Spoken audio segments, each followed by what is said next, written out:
Hello everybody and welcome back to WCS America. I just realized the microphone was up my nose. You are watching the round of 32 Group G, and if you guys noticed, that break was a little longer than we normally take. Normally it's only a 3-minute break, this time it was a 10-minute break. If you guys are afraid that the studio is falling apart, not at all. However, there is a problem with XiGua's power, as the power went out in his house and he decided to just immediately leave his house and rush to an internet cafe. And we believe that he's still going to make it in time, but of course we're going to give him a little bit of extra time. We don't want to give any walkovers, especially not in Premier League.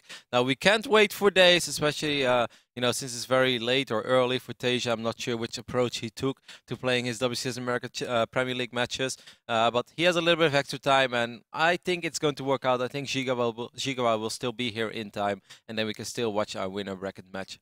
I'm hoping, man. I kind of want to see TaeJa and XiGua play. Aside from my obvious wanting to just see TaeJa play as well. If XiGua were to forfeit, he would still have additional time for his series against Hero. Yeah, the way that it works in Challenger and Premier League is that you have 15 to 20 minutes to be late to a match, especially if you don't give any updates. Well, then it's going to be hard. But he has kept us in the loop. His admin has also been trying to reach our admin, or his team manager, I should say, and that's of course Edison. Big shout out to Edison for being awesome. And if anybody is saving StarCraft in China, then Edison is probably up there. He's a true unsung hero of esports. He really takes good care of his boys. And I think it's going to work out. It might still take a few minutes. Worst case scenario, within 10-15 minutes, there's still no XiGua. That means that TaeJa will get the walkover win. But then again, XiGua has 15 to 20 minutes to make it to his next match. Now, the way that the bracket works, of course, he will be playing in the next match, because then he is going to have to go up against Hero. But we hope that this is not going to be the case, because we want to see TaeJa play. I know you guys want to see TaeJa play. And I think XiGua's online. And I think He's above in the all, XiGua wants to play against Hero. And against TaeJa. And good news, like Nate just said, XiGua just popped up online. He's in our chat channel, so we're going to start our map videos. It's still going to take a minute or something before we're good to go. But hopefully everything is all right for him and he has good playing conditions. Good guy, XiGua. His power in his house goes out. Immediately runs to the nearest internet cafe just to be able to play his match. And the first thing he says when he gets in is like, "I'm so sorry, go." Are we sure that he's not Canadian? It's like, sorry guys, the power just went out. It's like, well, XiGua, that's not really your fault. I mean, you didn't unplug your own power just so that you could have an excuse to go play from somewhere else. Yeah, so that's good news. We can take a look at our bracket. If you guys just joined us, if you just saw, hey, WCS America is live. What did I miss so far, Tae? Well, you missed 3 matches. They've been pretty fun. Perhaps not as explosive or surprising as some of the other days, but I still think we can call it a surprise that XiGua has defeated Hero again for the 2nd time this year in the round of 32. Now, there is still a theoretic scenario where Hero will go up against XiGua again, as Hero did just defeat Pendralisk. But this is where we are right now. Our next match is going to be TaeJa XiGua, and of course the winner advances to the round of 16. Will be joining us here in our beautiful studio in Burbank, Southern California. The loser is going to have to go up against the Hero, and the winner of that series will also be joining us here in Burbank in the round of 16. I think it's safe to say that TaeJa and XiGua getting out of this group is a slightly unexpected result. Like TaeJa, of course, we kind of anticipated him to move on, but XiGua, it's like slightly underdog. I would rate him in this matchup, at least for this group, because if he could take out Hero twice, that would be an upset to get out. Yeah. And there's still potential for this to be, to continue our season of upsets as it's been in WCS America. And that would be devastating for Hero on so many levels, because Hero really needs these WCS points. And of course, what to think about this bizarre scenario is XiGua defeats TaeJa in our upcoming series, and then TaeJa is going to have to go up against Hero. Now, if TaeJa doesn't make it to the round of 16, that's no man overboard for his BlizzCon dreams, but it is a man overboard for his WCS dreams, because that would mean that TaeJa will still not win a WCS America Championship. And every single season, TaeJa hasn't won yet. Casting 9 days of StarCraft 2 in a row is a little difficult, Nate. Today we learned. But he hasn't won a tournament yet in WCS America, and we keep saying that this can very well be his season, but we keep saying it, we keep repeating it. Maybe it's us, Nate. Maybe we are jinxing TaeJa. Because we're giving him too much credit? Yeah, maybe it's us. Maybe the Artosis curse is actually carried over to America, and we are the ones cursing TaeJa. No, I wouldn't go that far. I wouldn't. All right, well, both players are ready, and I can actually go ahead and fire up game number 1 It is going to be played on Nimbus, a very fun map for ZVT. And XiGua does have some good mechanics. If you give him freedom, if you give him a lot of drones to work with, he doesn't have the achievements and the accomplishments that TaeJa has, probably doesn't have the bank account that TaeJa has, but he's still a very, very good Zerg player. That's right. It's going to be a cool match to see because well, we know that he's really good.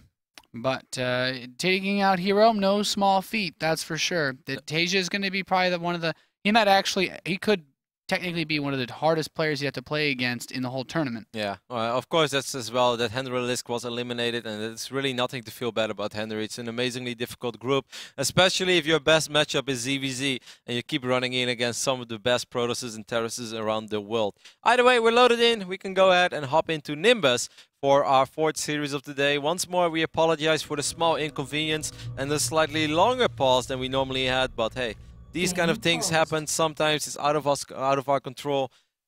Contrary to popular belief, neither Nate or me controls power outages in China. At least I don't think I do. No, unless we have like secret EMP powers, like BAM! Like EMP in turns Beijing. out we've got some like weird poltergeist stuff going on here. That would be sick. Imagine if you have the power of EMPs. You know, that kind of comes. Oh, yeah, but the thing is, it'd be like one of those bad superpowers because you have the power of accidental random EMPs. That's not quite as cool as. No. Yeah, you have to control it. That's like if you had the power to fly, but you didn't control when you were flying. You know what I mean? It's like you're sitting behind the desk, suddenly you're at the ceiling. It's like, hey guys, WCS America here. It's like hit your head off. I'm 20 feet above the desk. Guys, I need a wireless headset, or I need to be tethered to the ground. Alrighty, over here on the right top side of Nimbus, we have our excellent Chinese Zerg player representing Invictus Gaming. He has made it. He's not playing from home anymore, but hopefully it's still a good setup for him. It is XiGua. XiGua played some good games against Hero, his opponent, in the southeast position of the map. Representing Team Liquid, he would like to get out of this group. He didn't want to wait for this match to start. He is TaeJa.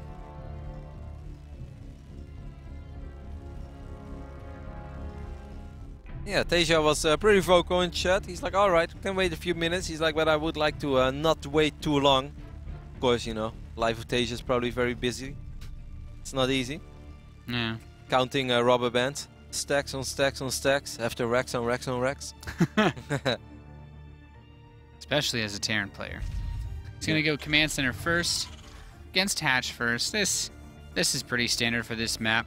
I think par for the course. How cool is that? We have Liquid Chef joining in the broadcast, cheering for his teammate Liquid TaeJa. Of course, Chef not super active anymore as a player, but still a member of our community, still loves StarCraft. StarCraft is also one of those things, once if you get really soaked in, you never really let it go. Yeah, you may retire, but it doesn't mean that you're not going to watch the games anymore. Nobody escapes StarCraft, I think, is the best way to put it. No, because like even when every single time you open your internet browser, it's like, alright, most visited websites, Team Liquid, StarCraft, Reddit. It's like, well, it's hard to avoid all this information.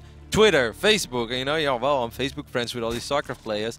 My Twitter feed is filled up with StarCraft 2 tweets. It is impossible to escape StarCraft once you are like really into it. Yeah, it's awesome. It really is. What was that tweet? Someone said that I'm so random?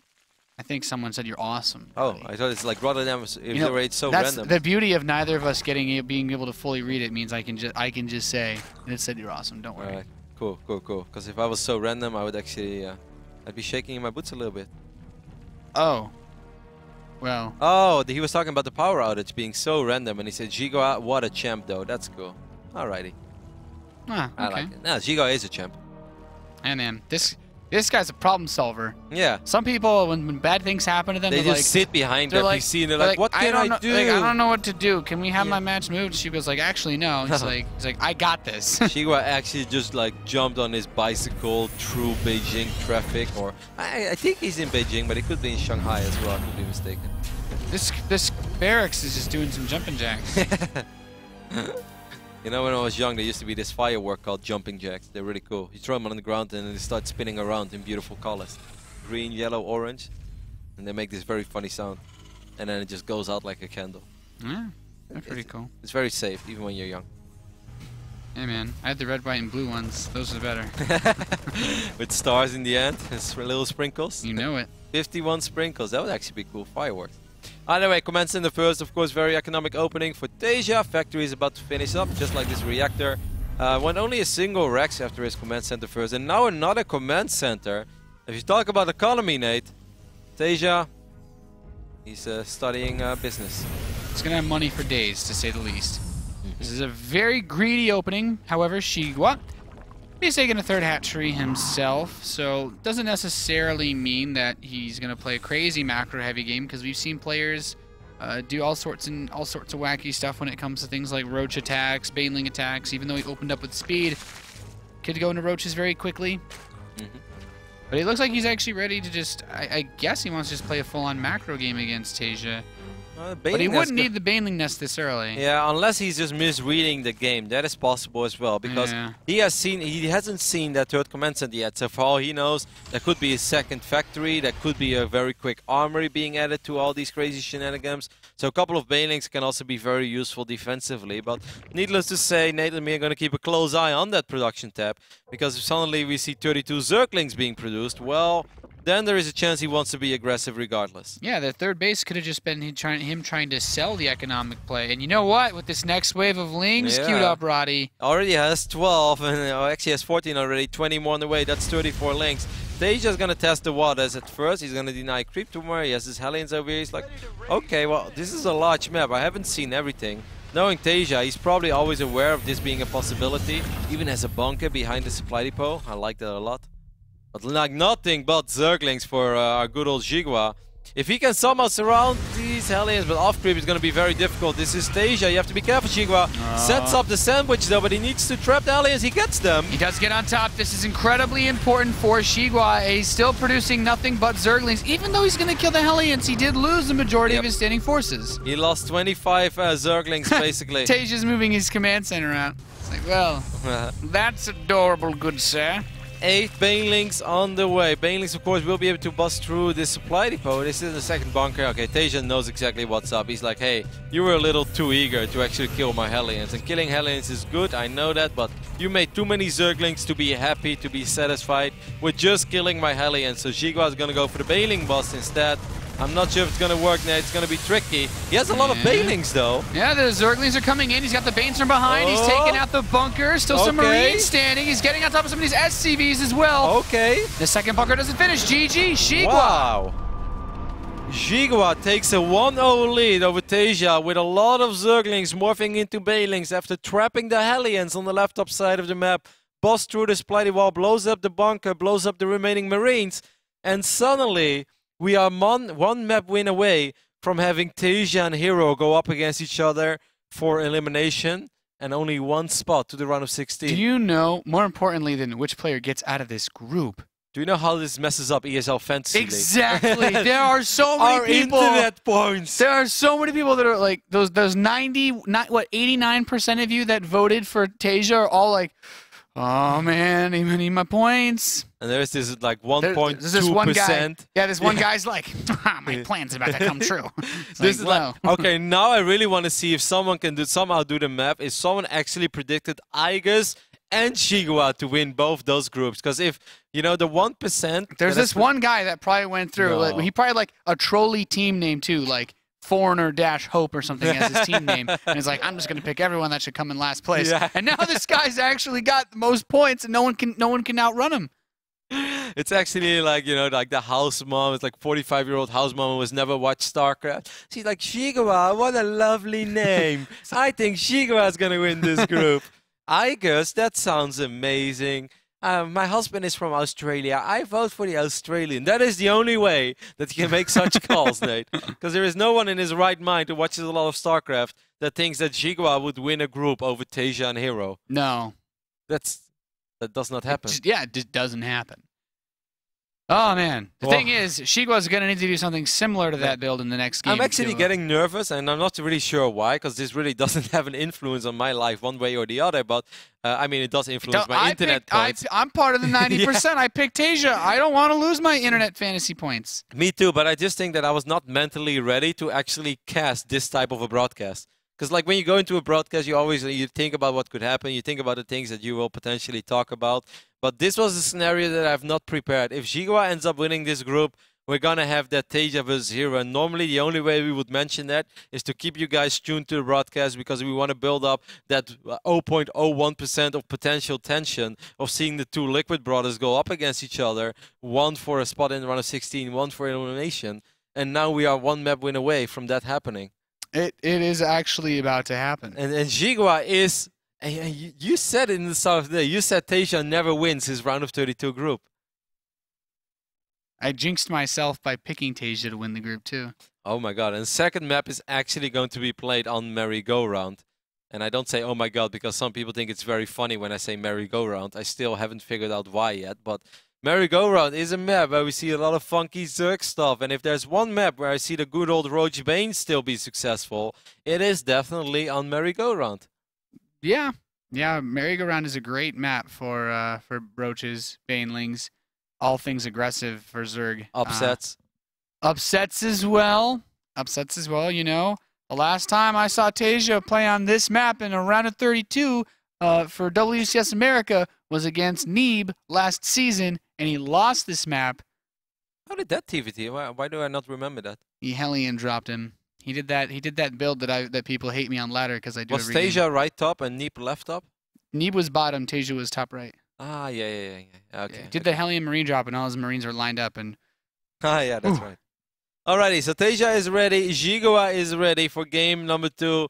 We're just gonna go ahead and hop into the game as soon as it's good to go. Go. I'm gonna tell the admin to go ahead. We can start. Man, what a crazy scenario. WCS America just keeps being a little crazy. Of course, I want to thank everybody who kept sending in the tweets, hashtag WCS. We do our best to make the broadcast as fun and entertaining as possible. And so far this season, well, we didn't even have to try very hard, I feel, because the games have kind of been doing it for us. Man. The players have been doing all the hard work for us, because, you know, for us, it's 100 times easier to sit here and cast a couple of games of StarCraft when everything is amazing and everything is upsetting, much rather than everything going exactly according to plan if you would, like, try to predict the results. It's been a very awesome season, and you guys have been enjoying it as well. A lot of people have been tuning in, more people than for the previous seasons of WCS America, so we want to thank you for that. And of course, we hope that you guys stay tuned till the bitter end, the round of 16, and especially the round of 8. But even the round of 32, Nate, now the hype is getting real once more. Our Chinese Zerg is one map win away from creating a dicey dilemma for all the Team Liquid fans out there. As the Chinese Zerg that we are talking about is representing Invictus Gaming. He is under the wings of Edison. It is XiGua. Oh, sorry. Playing well. My flag micro was a little off there, Nate. I'm just throwing off my game. Hey, man. XiGua is upsetting me in every single possible way. Roddy, you know Americans are all about planting that flag everywhere we go. I noticed that. Yesterday I took a picture of an American flag next to Chick-fil-A. I don't know why, but I just thought it was cool. We need to get one. We need to get a couple for our place, man. In the bottom, top left, we have the Red Terran player from Team Liquid. He's TaeJa. I think I actually speak for a lot of people who play StarCraft in America, that if we could have American flags sticking out of our bases, like an actual flag that like waved in the wind. But is there wind? I would. Is there wind in space though? I mean, if they're traveling, the friction of passing through whatever environment they're in would cause it to ripple anyway. Like, because they're still moving at several thousand kilometers, even almost a second, right? If you're in space. Yeah, things go very fast in space. Really crazy to think about. Depends on much gravity, right? Because that's what's going to hold it down instead of flapping. If I lose a lot of games on ladder and I get really sad, then I think about space and how big the universe is and how small my ladder points truly are. And then I can play again. It's like, I lost. Well, then you get proxy and you're like, no, no, no, I don't care how big you are, Jupiter. I'm still mad. My ladder points. It's like you can be as small as Pluto or as big as the sun. I truly don't care. I was ranked 4 at the start of the day. Now I'm rank 11. This is really not fun. then I just search a bigger planet in the universe, and then it works again. And there's always something bigger out there, Nate. Then you hit the universe, and it's all over. It's going to be a Reaper opening versus another gas first opening from XiGua. So he's pretty much just going to open up with Speedlings again, which could, I mean, I assume he's going to be aggressive once more. because I still don't like anybody. I don't like anyone against TaeJa in the late game. No, especially not on a map like this as well, where I feel like the push distance for Marines and Marauders and the reinforcements distance is not that large for TaeJa. So once he sets himself up somewhere, you know he's going to be borderline impossible to break, because the reinforcements will just keep streaming in. His macro is ungodly. You could say that the fort base on this map can be very tricky for a Terran, but hey, it can be tricky for XiGua as well. But I think fort bases against TaeJa is tricky in general. Yeah, I agree. So speed's on the way. This Reaper is poking around. It's trying to find something to do, but not too much. You know, actually, there's got to be some way to tell actually if there would be wind on this map. Now that I think about it, because Reapers, there is some gravity here for the Reapers to be able to not just fly, right? A Reaper with a jetpack on a map with no gravity should just be able to go up, right? No, haven't you watched the movie Gravity? Have you watched the movie? Yeah, yeah, I saw the movie Gravity. Yeah, okay, so they're in an environment with no gravity. Yeah, but if it could be like a really low gravity place like the moon. Like if you had a jetpack on the moon, you wouldn't go down. When you like go down very slowly. I mean, I don't know. I don't know either, Nate. Maybe I'm reading too much into Reapers. I don't think maybe I really just want flying Reapers. I don't think either of us is really qualified to talk about the with physics. Grenade launchers. I want flying Reapers or grenade launchers. Alrighty, so 14 Zerglings are on the way for XiGua. But after this, he is going to drone up, so he's not going all out with this. Now, I kind of do wonder, what are you going to do? Is he just trying to scare TaeJa? Is he trying to pick off the first two Hellions and make TaeJa very paranoid, but then actually drone up behind it? I don't know, Nate, you tell me. I think if the Marine and Hellion Reaper positioning is actually really great to defend against this, but if he gets us around... Oh, the Zergling's getting very close. This is really important. He gets on top of some of these enough, guys. I think, for XiGua. I think this is enough for XiGua. Yep. One Hellion did spawn on the right side of the wall, though. Now the second Hellion is there as well. Oh, TaeJa invites him. He's like, please come in. Yes. I will raise the door once more. I insist. Okay, so in the end, I still felt this was okay-ish. Now a Baneling Nest is going down. Yeah, but there's a medevac on the way. Yep. He did see everything with the Zerglings, Nate. He saw the starport. He saw, I mean, obviously the reactor. But this starport is a really important tell, because this could have been a tech lab as well on the Rex. And now this drop is suddenly a whole lot less intimidating. It's like the good old 3 Marine drop. It's like, well, even if I'm 4 seconds too late because I'm playing Robot Unicorn attack all tapped, I still don't think I would lose a whole lot of drones. Yeah, I'm not sure how much damage the ye old 3 Marine drop can do. Maybe get an Overlord. That's actually a lot more than I expected. Well, it's something. Yovi's fast, Nate. Yovi's fast. Not fast enough. How many dies? His body went way further than he was.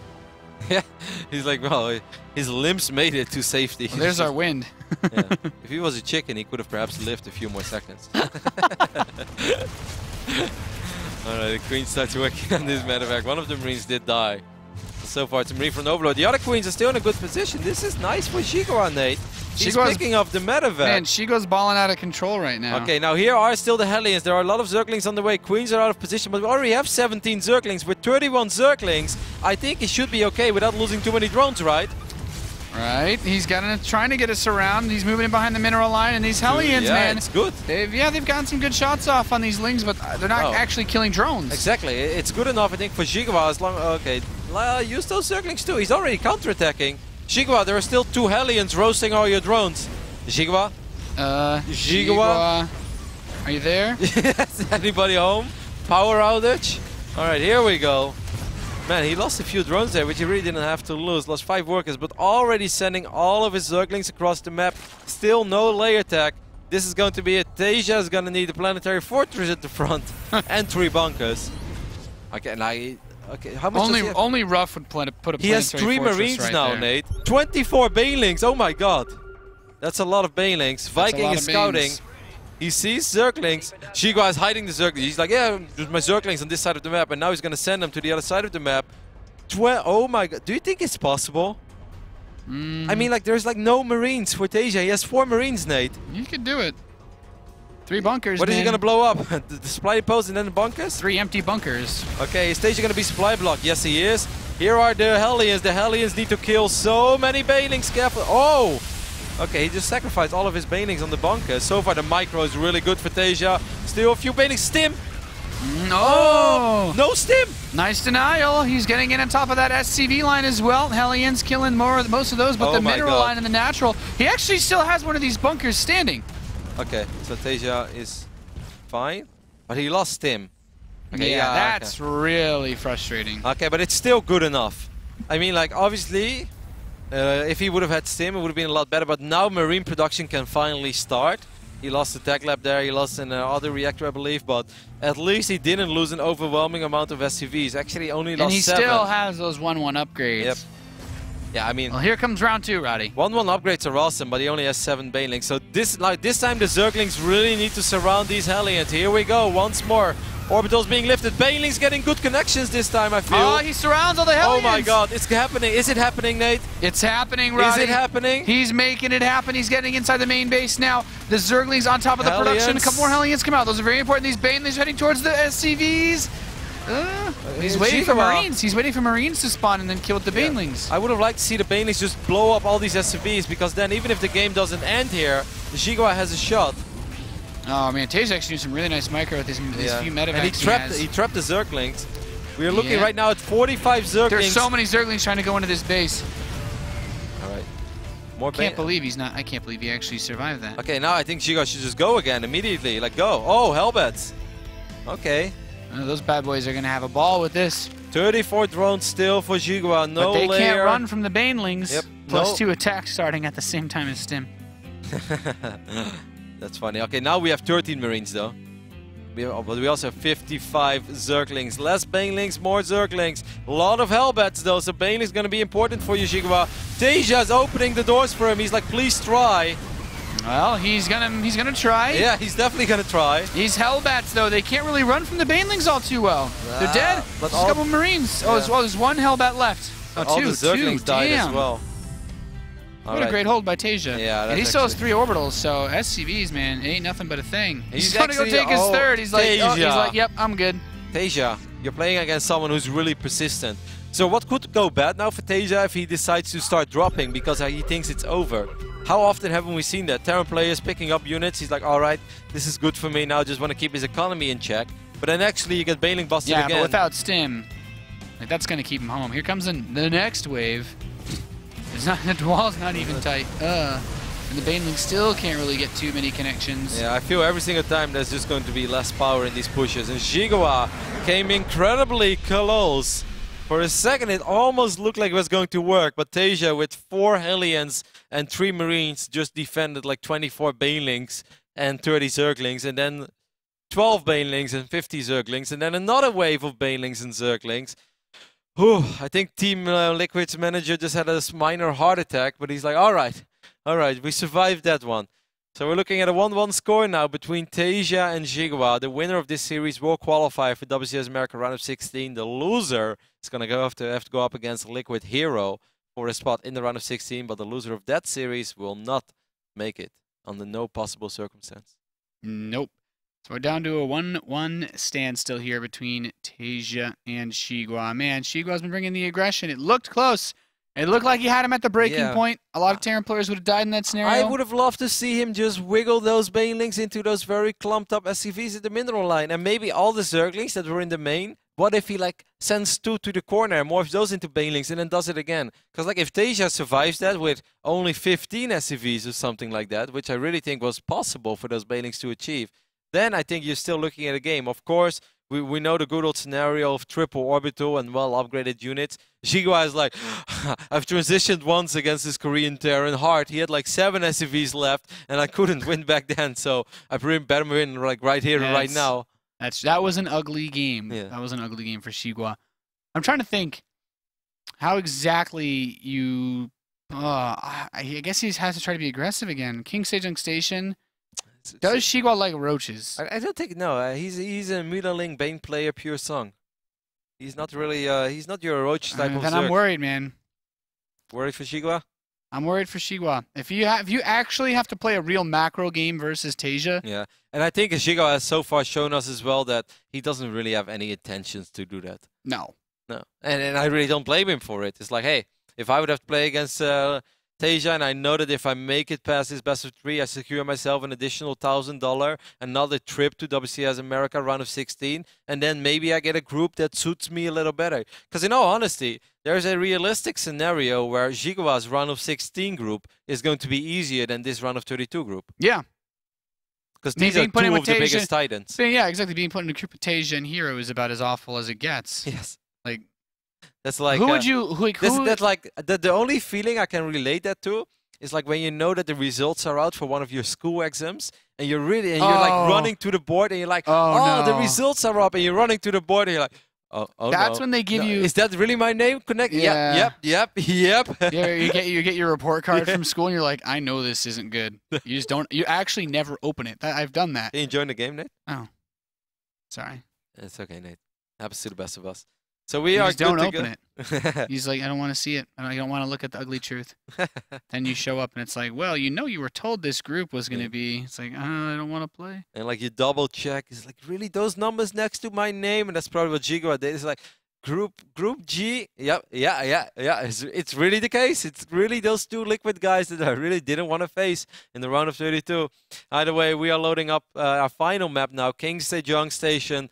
I don't know what XiGua has in store for us, but I have the feeling it's once more going to be something a little different.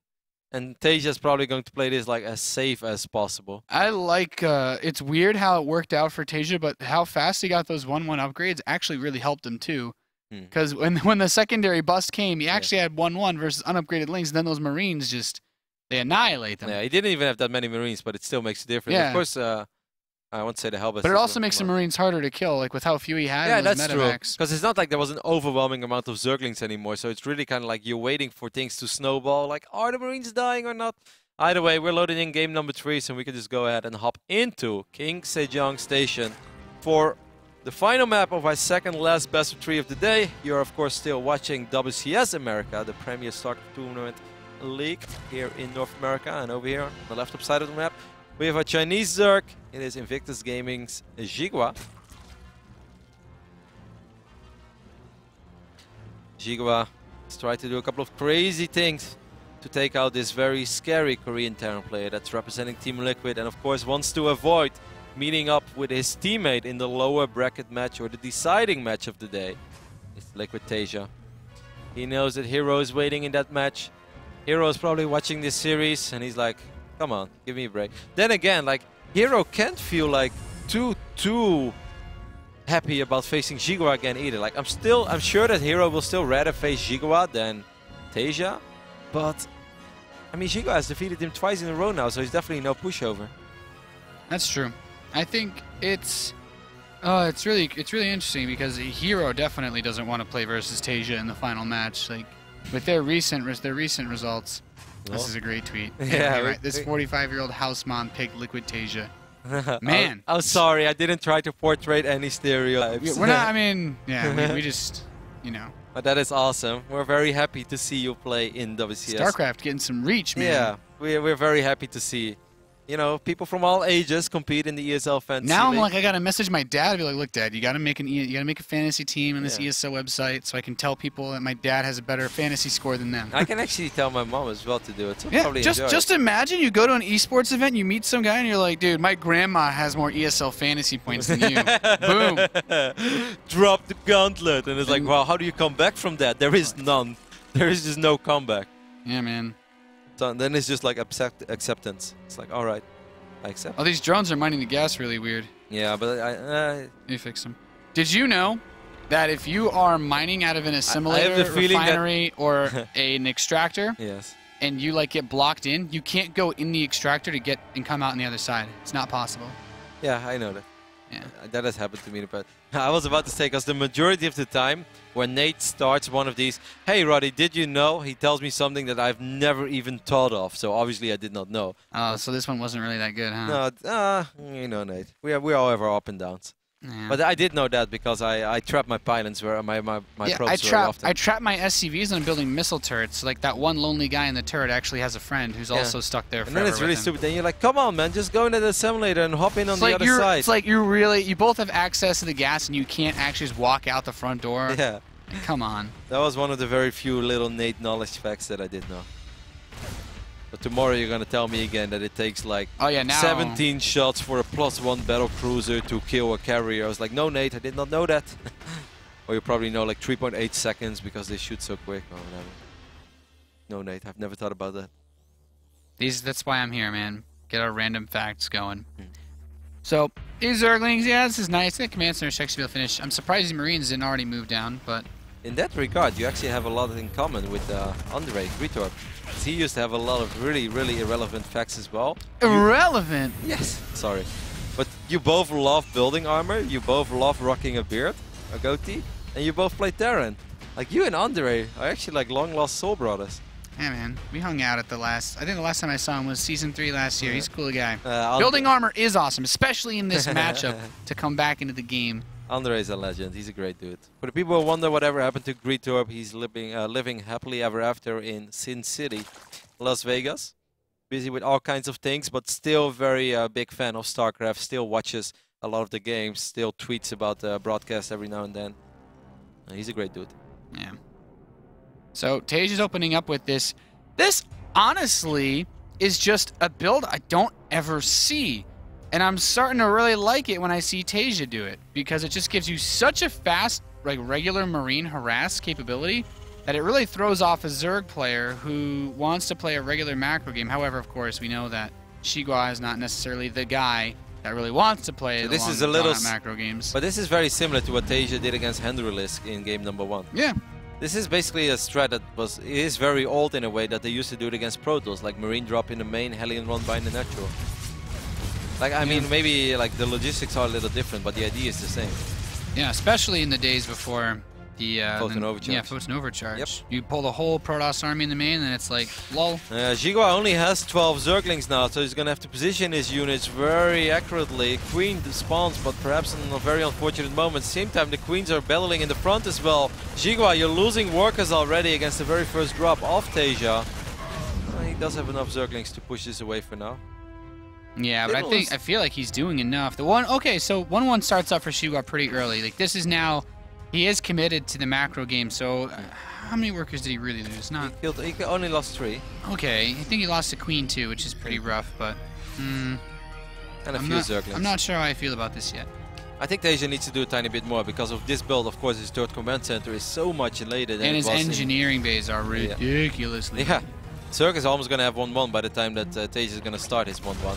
But this is not over yet, Nate. It's a lot of Marines, it's a lot of Hellions as well. Queens are a little bit exposed. XiGua engages his army, but I feel he doesn't have enough Zerglings. Yeah, the Marines really help to pepper through those Queens. Oh my god, XiGua is in so much trouble. Oh, this build is so dirty. I need to start doing this. Oh, the drones are dying. The drones even being blocked away. So smart hold position there by TaeJa. He still has plenty of Marines. I think that TaeJa might just kill XiGua over here. There's no Roach Warren. Zerglings are spawning 1 by 1 and dying 1 by 1. There's only a single Queen left.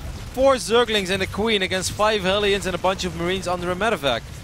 That is the start of a horror movie in Silent Hill. Yeah. You hear the crackling sound. A bunch of Hellions run out of nowhere. Yeah. It's like, nowhere you can run now. GG. TaeJa advances first place out of his group. Yeah, so it turns out 88.9% of you all were actually right. And a 45-year-old house mom as well. Congratulations to her. You know, it's like because when you look at the way that these matches have played out, the upsets that we've had in WCS, and you look at a day like today, if we're on like a game show and you're like, I want to ask the audience for help. If you ask them for like half these groups, you actually lose your shot at that $1 million. It's like, do you want to be an ESL Fantasy champion? Yes. All right. Like, ask the audience. It's like 1% of the crowd says XiGua will come out in first place. It's like, why would I ever pick that guy? It's like, Alicia's only 44, but you know, it's like, that's pretty good odds comparatively. Of course, congratulations to Liquid TaeJa. For some players, it's the biggest achievement of their career. For Liquid TaeJa, it's almost a formality, as he always makes it. He has never dropped out in the round of 32, but it still doesn't take away that it's any less impressive. We kind of expect him to do it. A guy that has won 11, 12 Premier League tournaments, it would be very shocking if he drops out in the round of 32. But he definitely had to work for it today. He lost the map against Hendrilisk. He lost the map against XiGua. But still, 2-2-1 victories is good enough to move on to the round of 16. And of course, we can't wait to have TaeJa here in sunny Southern California, Burbank, at a new ESL studio. This means that for now, we're going to throw to a very small commercial break. And after that, we'll be back We said it before earlier today, will Hero be able to get his revenge on XiGua? Well, he didn't get it the first time, but he will have a chance to redeem himself. Or is XiGua actually going to defeat Liquid Hero 3 times in 1 year in WCS? Well, that would be truly shocking. Stay tuned and we'll be right back with the last series of Group G.